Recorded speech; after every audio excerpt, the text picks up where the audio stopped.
मेरे सभी स्टाफ साथियों, मेरे नन्हे मुन्ने प्यारे प्यारे दुलारे हंसमुख चेहरों वाले सभी बच्चों को और स्टाफ साथियों को इस पावन पर्व होली की हार्दिक शुभकामनाएं। आपके जीवन में नई उमंग, नई उत्साह, नए जोश को भरने वाली होली का आविर्भाव हो। होली में सतरंगी रंगों से होली खेली जाती है। आपके जीवन में सफलताओं की सतरंगी बौछार हो। आप अपने लक्ष्य की ओर उन्मुख हो। आपको इस सत्र के अंत में अच्छी सफलता मिले, ये मैं हार्दिक शुभकामनाएं और ईश्वर से विनती करूंगा और करता हूं कि आपको अपने जीवन में सफलताएं मिलती रहे। यह त्योहार बच्चों की हलचल की भी और भी ध्यान रखे भाई। फिर क्या है, जब मुझे गुस्सा आ जाता ना तो फिर मेरे शब्द विचलित हो जाते हैं। जैसे ट्रेन फास्ट चलती है तो वो पटरी से कूद भी सकती है। बस को अगर स्पीड में चलाते हैं तो उसकी गति, उसका स्टीयरिंग इधर उधर हो सकता है, वो टकरा भी सकती है। होली का त्योहार बहुत ही महत्वपूर्ण त्योहार है। इस त्योहार के धार्मिक, सांस्कृतिक, वैज्ञानिक और भौगोलिक महत्व है। धार्मिक महत्व के बारे में सभी स्टाफ साथियों ने आपको बताया। शॉर्ट में बताने की बात है, हिरण्यकश्यप का पुत्र भक्त प्रहलाद ईश्वर भक्ति में इतना मग्न रहने लगा था जिससे हिरण्यकश्यप परेशान हो गया था कि मेरा पुत्र अगर भगवत भक्ति में लगेगा तो इस साम्राज्य को कौन संभालेगा। और हिरण्यकश्यप को खुद को गर्व था, घमंड था कि मैं चक्रवर्ती सम्राट हूं, मैं ही राजा हूं, मैं ही ईश्वर हूं, मैं ही प्रजापालक हूं। राजा को प्रजापालक भी कहते हैं, तो मैं ही प्रजापालक हूं। और जब मेरा पुत्र ही ईश्वर की भक्ति में लग जाएगा और साधु सन्यासी हो जाएगा तो इस साम्राज्य को कौन संभालेगा। तो उसकी भक्ति को छुड़ाने के चक्कर में उसके अंदर गुरूर आ गया। उसने बहुत तरकीबों से उसकी भगवत भक्ति से हटाना चाहा, लेकिन भक्त प्रहलाद की भक्ति भी इस दरमियान इतनी बुलंद हो गई कि वो उससे खुद विष्णु जी प्रसन्न हो गए और उसे इतना आशीर्वाद दे दिया कि उसके साथ कोई भी जतन किया जाएगा तो भी वो नहीं मारा जाएगा। उसने जतन किए, लोहे के तंबों को गर्म किया, उसके भक्त प्रहलाद को पकड़ने के लिए कहा, लेकिन भक्त प्रहलाद ने उसे पकड़ लिया, फिर भी नहीं मरा। तेल गर्म करके उस कड़ा में उसे उतरने के लिए कहा, उसे बिठाया गया, फिर भी गर्म तेल कड़ा में जो तेल था उससे भी वो नहीं जला।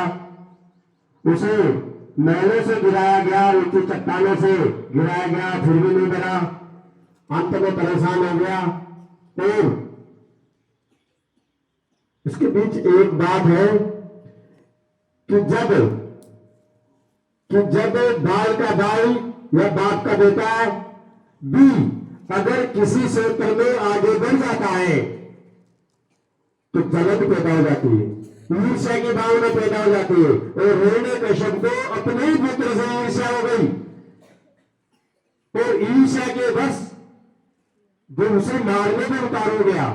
ये सांसारिक जो महत्व है वो भी इसके अंदर छिपा हुआ है कि उसे अपने ही पुत्र से ईर्ष्या हो गई कि मेरा पुत्र मुझसे मार नहीं हो सकता। और इसके लिए अपनी बहन को बुलाता है होलिका को, जिसे ब्रह्मा जी ने आशीर्वाद दिया था कि जब भी होलिका ने भक्ति की थी कि जब जब तेरे ऊपर संकट आएगा और ऐसा संकट कि तुझे आग में भी गिरा दे जाए तो भी तो नहीं जलेगी। उनसे आशीर्वाद था अच्छे कामों के लिए, लेकिन उसने उसका दुरुपयोग किया। जो उसे वरदान मिला था उस वरदान का दुरुपयोग किया और अपने भाई के बहकावे में आ गई और कहा कि मैं फाल्गुन पूर्णिमा के दिन भक्त प्रहलाद को लेकर अग्नि में प्रवेश कर जाऊंगी। मुझे आशीर्वाद है, मैं नहीं जलूंगी, भक्त प्रहलाद जलकर राख हो जाएगा। और उस आशीर्वाद का दुरुपयोग करके उसने भक्त प्रहलाद को गोद में लिया, अग्नि में प्रवेश की और खुद जल गई और भक्त प्रहलाद बच गया। देखेंगे इसके पीछे साइंस का महत्व। आज से हजारों सालों पहले ऐसी साइंस थी कि ऐसे पदार्थ थे जिनका लेप करके अगर आग में प्रवेश कर दिया जाए तो वो जलता नहीं था।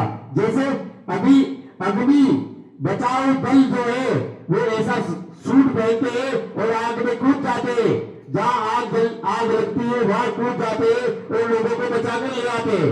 तो आज से हजारों सालों पहले भी ऐसे विकास थे कि उन्हें पहनकर, उन वस्त्रों को पहनकर अग्नि में प्रवेश कर लेते थे लोग।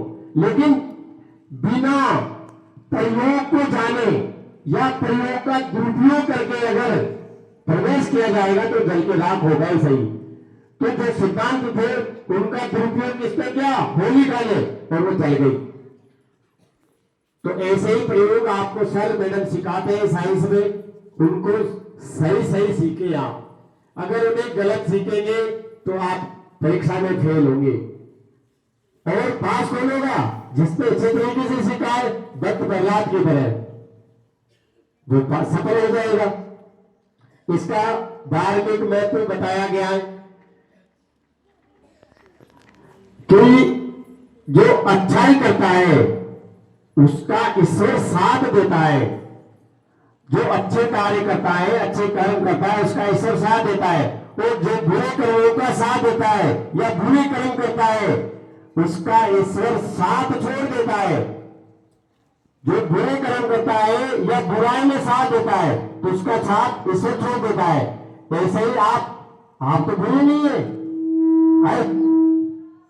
आप बहुत अच्छे हैं, आप इंटेलिजेंट हैं, आप होशियार हैं, आप विद्वान बनने वाले, आप डॉक्टर इंजीनियर बनने वाले, लेकिन आप किसकी संगत करने जा रहे हैं? यहां से जाते ही अनपढ़ बच्चों की, आवारा बच्चों की, जो अपने मम्मी पापा का कहना नहीं मानते, उन बच्चों की संगत करते हैं। तो आप तो विद्वान है, आपको ऐसे ही वरदान है कि आप आग में नहीं जलेंगे, लेकिन आप किनकी संगत कर रहे हैं? उन बुरे विचारों वालों की, उन दूषित विचारों वालों की, अयोग्य अकुशल बच्चों की। इसलिए ईश्वर आपका भी साथ छोड़ देंगे और आप आने वाली परीक्षा में असफल हो जाएंगे। फिर सोचेंगे मैं तो होशियार था, क्लास में मेरे फर्स्ट रैंक भी आती थी, हर टेस्ट में मैं अव्वल आता था, और वार्षिक परीक्षा पे ये क्या हुआ? क्योंकि आप इस दौरान किनकी संगत में चले गए? उन नहीं पढ़ने वाले बच्चों की संगत में, उन बुरे विचारों वालों की संगत में, या उन विचारों में खो गए जो बुरे। इसलिए आप असफल हो रहे। ऐसा लगा, ऐसा पता चला विचार मंथन करने पर कि बहुत सारे बच्चे तो पढ़ना ही नहीं चाहते, बहुत सारे बच्चों का पढ़ने में मन ही नहीं, बहुत सारे बच्चों का ये मसला कि मैं तो अभी से पढ़ाई छोड़ दूं, कहीं लग जाऊंगा आप में। ये किसका प्रभाव है? उन बुरे विचारों की संगत में आप रहते हैं। तो ध्यान है, जो अच्छे आदमी है, अच्छे होंगे, अच्छे कर्म करेंगे, उनका साथ ईश्वर देगा। ये साइंस का महत्व और सांस्कृतिक महत्व है। इसके साथ ही भौगोलिक